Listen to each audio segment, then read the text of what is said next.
Assalamualaikum warahmatullahi wabarakatuh.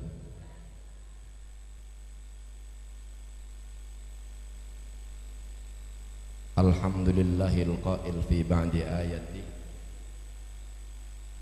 A'udzu billahi minasy syaithanir rajim. Bismillahirrahmanirrahim.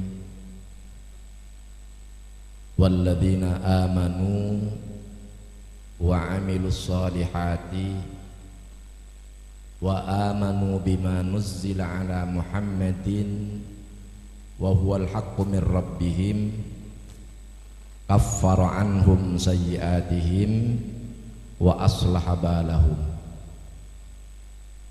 Wassalatu wassalamu ala rasulihil qail fi ba'di hadithi innama bu'istu liutammima makarimal akhlaq. Amma ba'du. Al-Mukarramun, khususul khusus Al-Habib Zahir bin Yahya, begitu nama beliau disebut oleh Ustadz Al-Karim Ahmad Tauhid, hati saya langsung nyambung, ingin ketemu dengan beliau. Allah mempertemukan hari ini, alhamdulillah. Para masyayikh, para kiai, ustadz, ustadzah, ibu-ibu dan bapak semua yang hadir rahimakumullah. Saya bertanya, kenapa saya pakai kacamata, Bu? Non? Usia 40 tahun saya masih nggak pakai kacamata, tapi bertambah usia, dokter menyarankan agar pakai kaca. Ketika usia 40 tahun melihat kitab tulisannya kecil-kecil kelihatan, nambah usia burem nggak kelihatan, maka saya pakai tulisannya menjadi, ketika saya pakai kacamata yang kelihatan kacamata atau yang dibaca? Nah, yang dibaca. Begitulah perumpamaan kita bertawassul dengan Kanjeng Nabi Muhammad SAW.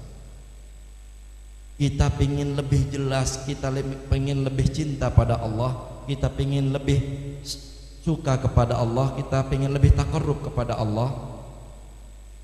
Tanpa kacamata, ibarat Kanjeng Nabi tadi, kita susah. Kenapa? Dalam ayat yang dibaca tadi Bapak Ibu ada keistimewaan luar biasa. Mari kita kaji satu-satu. A'udzu billahi minasyaitonir rajim. Bismillahirrahmanirrahim. Walladzina amanu. Apa artinya kira-kira, Bu? Dan orang-orang yang beriman.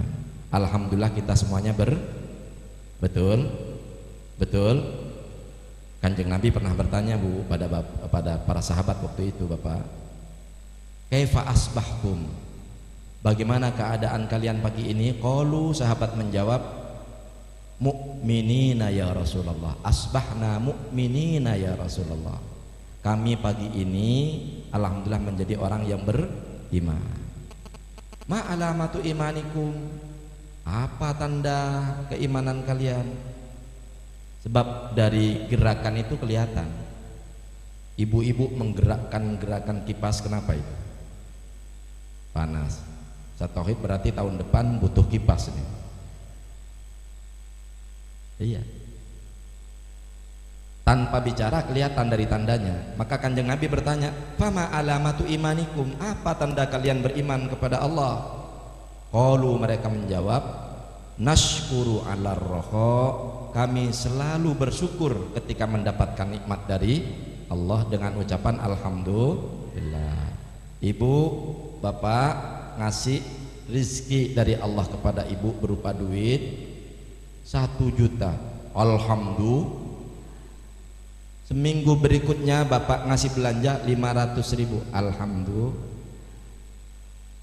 Seminggu berikutnya lagi ngasih 200, alhamdulillah. Seminggu lagi ngasih 50, mong semeneta.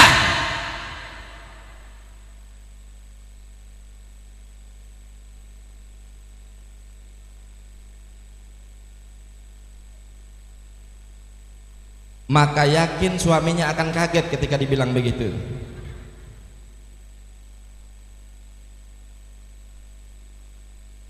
Yang penting tetap mengucapkan alhamdulillah, itu tanda orang yang beriman kepada satu. Yang kedua, wa nasbiru alal bala, bersabar ketika mendapatkan ujian, cobaan. Apa ujian, apa cobaan? Kata Imam Ghazali, mala yuradu wuku'uhu waqa'ah, sesuatu yang tidak kita inginkan terjadi malah terjadi. Contoh, kalau ibu bapak punya hajat walimatul khitan atau walimatul arus atau apa saja hajatnya, ada belandongan sudah ditata, pengen terang tapi pengen hujan,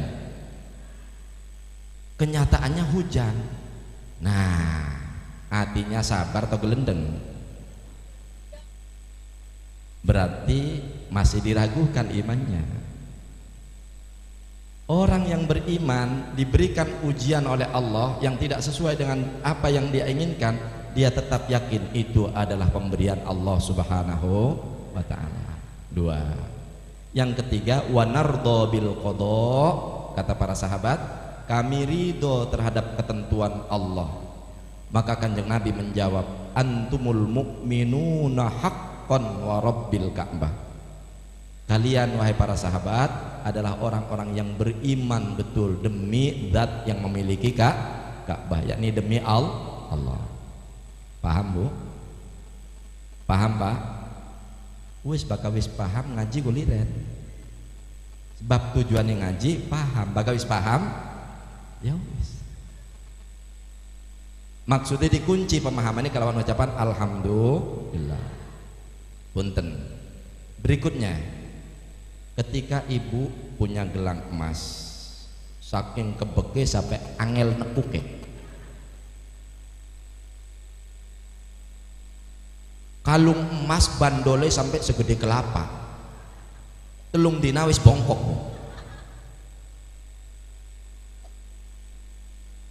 Anting emas sampai segede ban Vespa, umpama.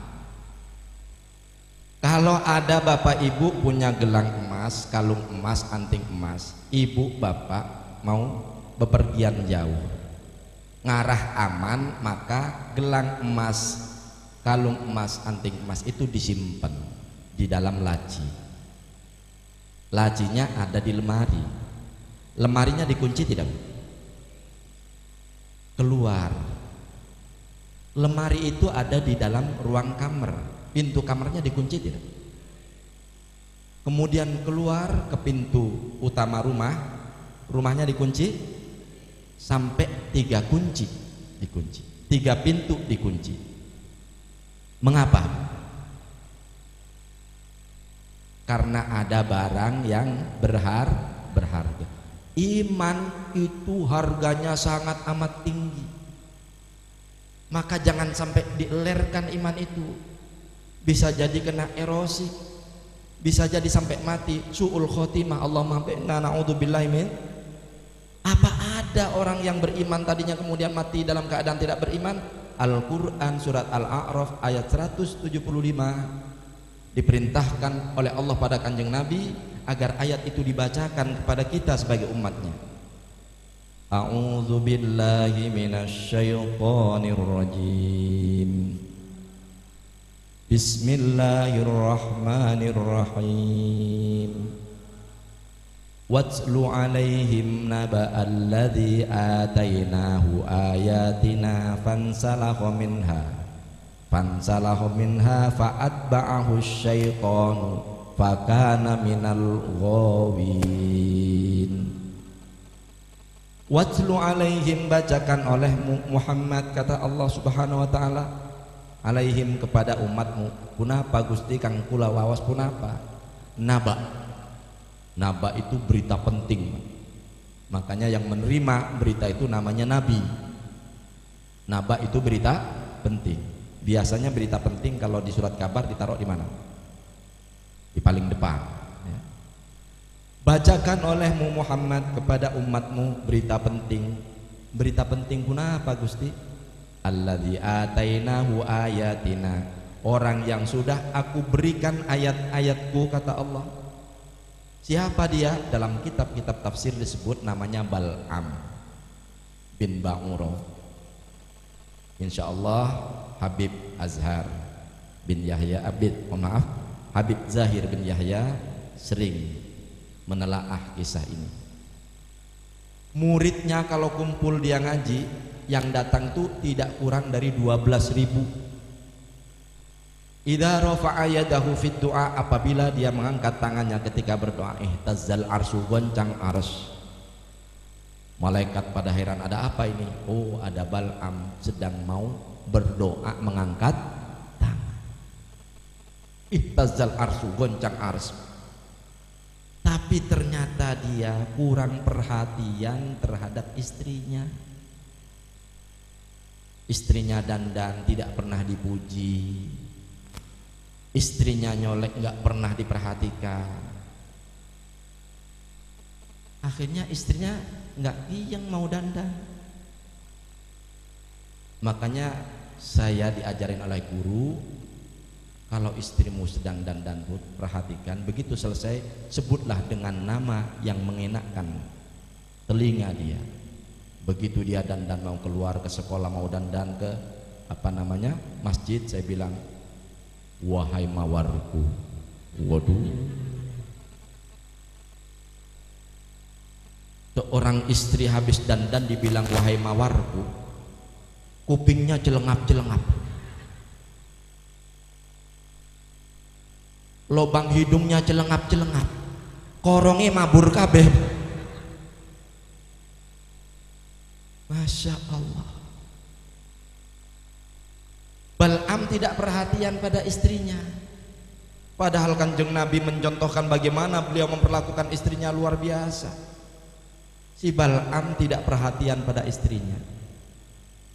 Akhirnya istrinya datang, Kang Bal'am, apa no? Ikut tetangga sebelah depan sudah beli onta pirang-pirang, tetangga sebelah kanan sudah bisa beli kebun, tetangga sebelah kiri sudah bisa membangun rumah. Aku jadi istrimu sudah 20 tahun, gelangnya karet baik.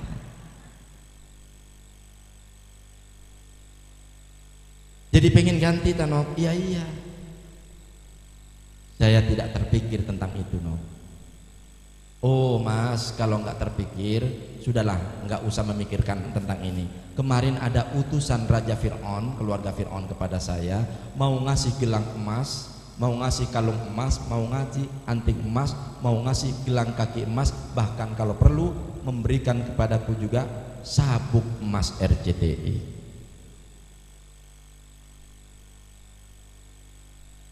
Oh iya, pakai duit? Tidak. Cukup engkau mas tidak mendoakan Musa ketika menghadapi tentara Fir'aun. Wah, kalau itu mah bisa. Akhirnya dia tidak mendoakan Musa, Nabi Musa yang sedang menghadapi tentara Fir'aun. Nabi Musa hampir terbunuh. Jibril datang, Musa, tahukah engkau kenapa hari ini kamu mau kalah? Tidak. Muridmu Bal'am bin Ba'uro hari ini tidak mendoakan engkau. Nabi Musa, salah satu ulul azmi itu, ada sifatnya temperamental. Maka diangkat tangannya, Allah manza imanahu, cabutlah iman orang itu. Doa Nabi Musa dikabul. Orang itu walaupun tadinya mengangkat tangan goncang ares, matinya lidahnya melet seperti anjing. Bahkan almarhum Aba Ayyub menyatakan matinya gantung diri. Allahumma ba'idna na'udzubillahi min.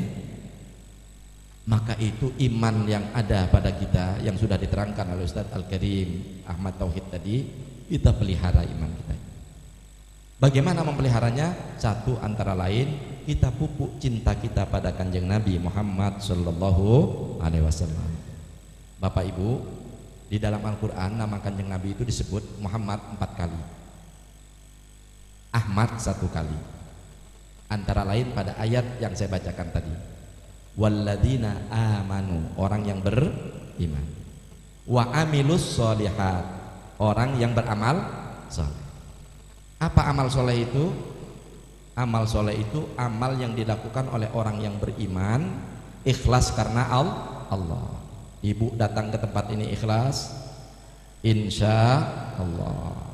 Bapak datang ke sini ikhlas, insya Allah dalam rangka meningkatkan cinta kita pada Kanjeng Nabi Muhammad sallallahu. Ada apa dengan Kanjeng Nabi? Allahu Akbar Bapak Ibu, luar biasa. Manusia pertama yang diciptakan oleh Allah namanya siapa? Namanya siapa? Nabi Adam.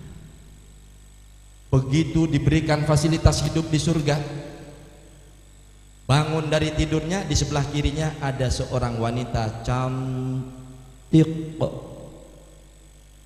molek. Jangan mendahului, Bu. Offset kalau mendahului. Maka Nabi Adam kemudian ingin merangkul orang ini. Oleh malaikat Jibril ditahan. Jangan kau rangkul, itu masih haram buat engkau. Saya ingin merangkulnya. Kata malaikat Jibril, kamu harus membayar mas kawin. Apa mas kawinnya? Sebutkan Allahumma sholli ala sayyidina Muhammad. Dakate Kanjeng Nabi durung lahir. Nabi belum dilahirkan, tapi manusia pertama sudah menyebut nama Kanjeng Nabi Muhammad sallallahu. Nabi Adam diturunkan dari surga karena melanggar aturan, nangis di atas dunia selama 100 tahun dengan mengucapkan lafaz-lafaz bertobat kepada Allah, mengakui kedolimannya. Rabbana ya Rabb, zalamna anfusana wa illam taghfir lana wa tarhamna lanakunanna minal khasirin. 100 tahun nangis, diterima taubatnya, dibuka kasyaf, terlihat kembali tempat surga yang pernah ditempatin oleh Nabi Adam. Di sana ada tulisan la ilaha illallah Muhammadur. Allahu Akbar, luar biasa. Belum lahir sudah ditampakkan kepada Nabi Adam. Allahu Akbar. Maka beruntung kita menjadi umatnya Kanjeng Nabi Muhammad sallallahu alaihi wasallam. Nah, karena kita beruntung, kita bersyukur, kita tingkatkan cintanya kita kepada Kanjeng Nabi. Bagaimana menurut Imam Ghazali? Manidda'a hubban nabi walam yuhibbal ulama wal fuqara'a fahuwa kadzdzab. Siapa orang yang mengaku cinta pada Kanjeng Nabi tapi tidak mencintai para ulama, tidak mencintai para habaib, tidak mencintai para fakir miskin, dia pernyataannya adalah pernyataan yang bobat alias bohong. Pengen bohong, pengen bobat, perbanyak baca sholat, perbanyak baca kata Ustadz Al-Karim Ahmad Tauhid tadi, ketika kita keruat membaca sholawat, insya Allah ada jalan keluar, solusi diberikan oleh Allah Subhanahu Wa Taala. Amin Allahumma. Mari kita bacakan sholawat, tapi sebelumnya saya ingin nanya dulu. Kalau nyambung diterusin nih, kalau tidak nyambung berhenti dah. Pertanyaannya pakai bahasa Jawa. Yang Sunda nyambung tidak kira-kira? Nyambung tidak kira-kira? Sambung-sambungin Bu ya. G. Isi cuet arane, oh mantep. Isi cungur arane, aduh. Tengah weteng arane, bocah nakal arane. Sholatullah salamullah ala toha rasulillah. Sholatullah salamullah ala yasin habibillah. Niki anjuran Ustadz Al-Karim Ahmad Tauhid menyampaikan kepada kita, dalam suasana genting, dalam suasana ruwet, dalam suasana marah, segera baca sholawat, insya Allah setannya pergi. Padahal tadi itu suami istri sedang urusan, suaminya marah, apa sih baca sholawat itu? Di istri balas, Pak, numpak angkot tuku sorabi, mangan kupat katon kuninge, aja sewot siraning rabi, yang ditinggal minggat kerasa pusinge. Salatullah salamullah ala toha rasulillah. Salatullah salamullah ala yasin.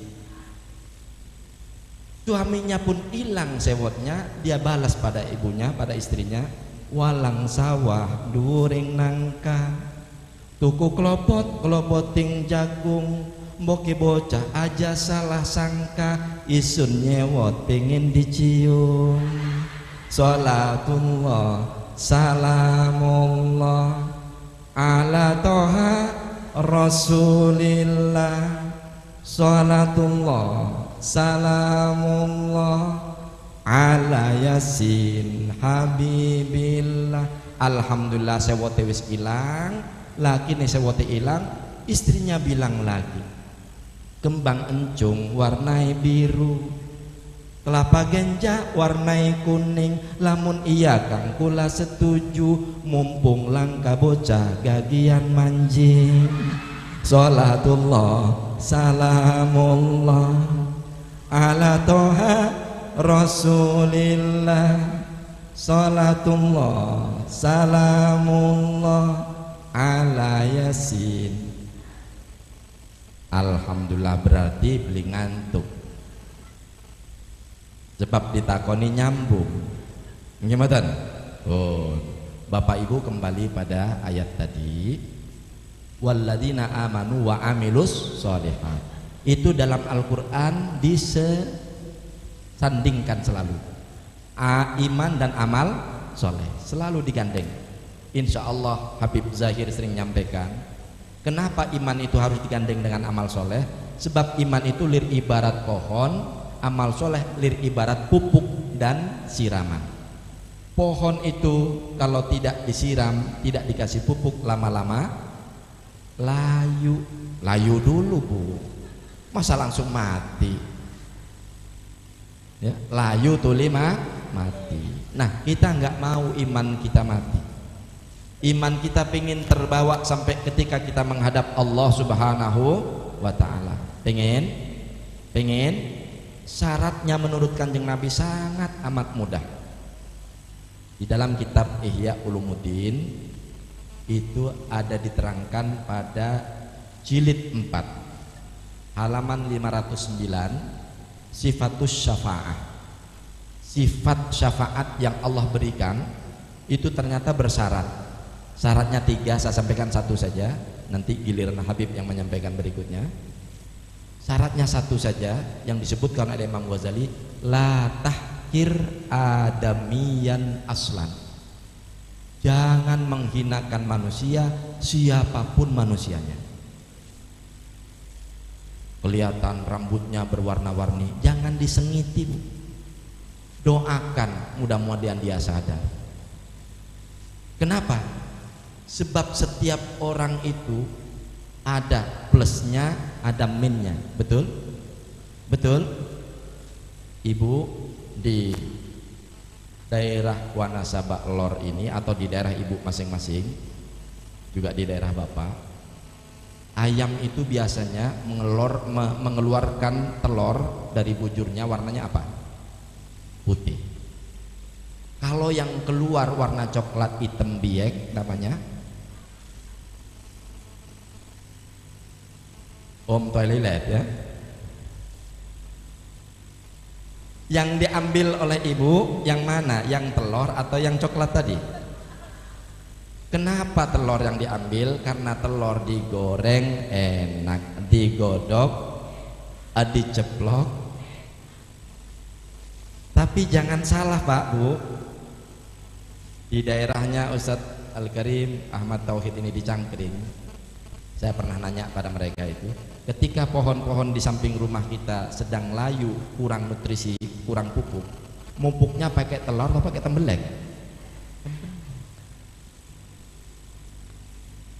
Jadi yang jelek sekalipun ciptaan Allah menurut pandangan mata kita, Rabbana ma khalaqta hadza batila subhanaka faqina adzabannar. Maka itu ada kisah dari Kanjeng Nabi Muhammad sallallahu alaihi wasallam, kana rajulani fi bani Israil, ada dua orang yang hidup pada zaman Nabi Bani Israil. Ahaduhuma bihi zahwun, yang satu itu banyak melakukan maksiat. Mungkin ini garapannya Habib Zahir nanti ya. Yang satu banyak melakukan maksiat.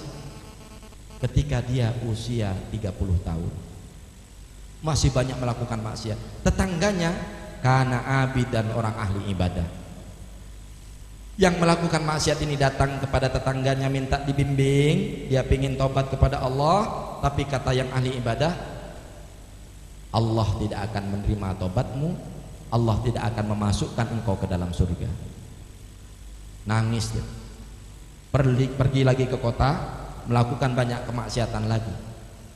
Usia 60 tahun balik lagi, datang lagi ke orang yang ahli ibadah ini.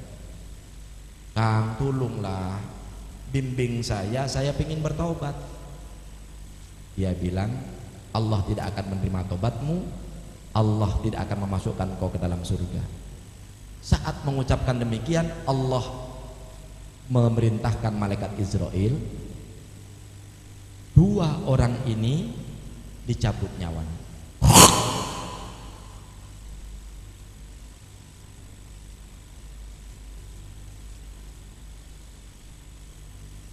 Dicabut nyawanya yang ahli maksiat setelah nangis lama. Dicabut maksiat orang yang baru mengatakan kata-kata tadi. Diberikan dua nyawa ini kepada Allah. Fayaqulu ta'ala, Allah berkata kepada orang yang ahli maksiat tapi akhirnya nangis luar biasa, ya abdi udkhulil jannata bi rahmati, wahai hambaku walaupun engkau maksiat banyak tapi pada akhir hayatmu kamu bertobat kepadaku, aku terima tobatmu, silakan masuk ke dalam Alhamdulillah. Sedangkan yang terakhir yang ahli ibadah, Allah menyatakan, ya abdi udkhulin nar, silahkan kamu masuk ke dalam neraka. Sahabat yang mendengarkan hadis ini bertanya pada Rasulullah, ya Rasul, apa sebabnya kok bisa sampai orang ini masuk neraka? Kanjeng Nabi menutup hadis yang panjang itu, walladzi nafsi biyadihi, demi zat yang aku berada dalam kekuasaannya, laqad takallama bi kalimatin aw baqat dunyahu wa akhiratahu. Dia telah mengatakan kata-kata di mana kalimatnya menghabiskan seluruh kebaikan dunianya, menghanguskan pahala akhiratnya, sehingga pantas dia dimasukkan ke dalam neraka. Allahumma ba'idna na'udzubillahi min. Kenapa? Karena menghinakan manu. Ya Allah, Pak, Bu, sering kedengaran itu. Si bapak melihat anaknya, "Cung, sini, Cung." "Apa, Pak?" "Belikan makanan untuk nenekmu, kasihan itu, sedang sakit." "Pak, lagi sakit, lagi asik main ini, main Android, main HP." "Cung, sini." "Tunggu dulu, Pak, mainannya belum selesai." Si bapak bilang, "Kinyuk." "Bapak, ada kinyuk tenon, kirik jeung kunyuk." Ya Allah, anak dikirik-kirik, anak dikunyuk-kunyuk. Maka ketika bapaknya sakit, "Jong, kadia Jong."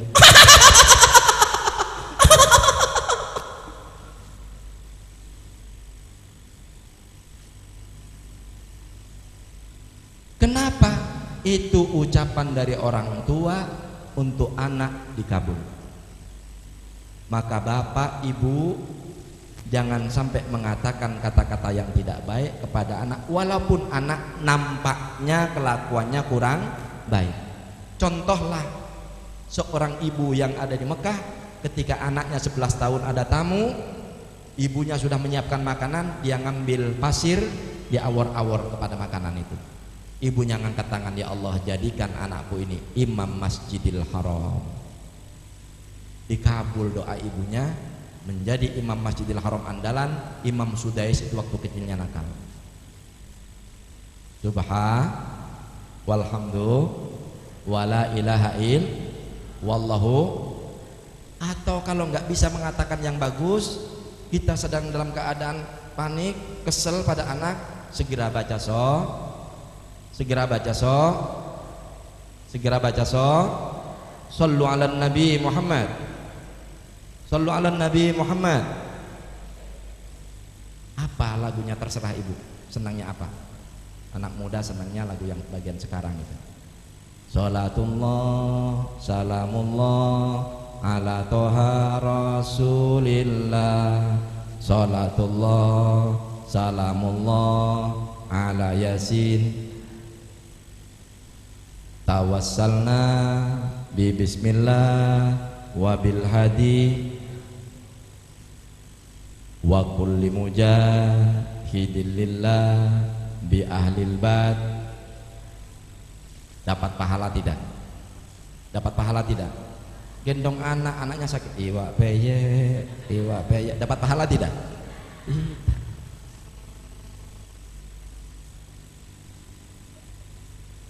Demikian yang bisa disampaikan, mudah-mudahan ada manfaatnya, terutama dalam membangkitkan cinta kita pada Kanjeng Nabi Muhammad SAW. Al-Afwa Habib, saya banyak canda memang ya, karena ngaji begini kalau tidak ada candanya suka siapa ngantuk kepalanya berat, lehernya nekuk tak punya urat. Karena itu orang ngantuk sikapi lucu, matai nutup aja sih.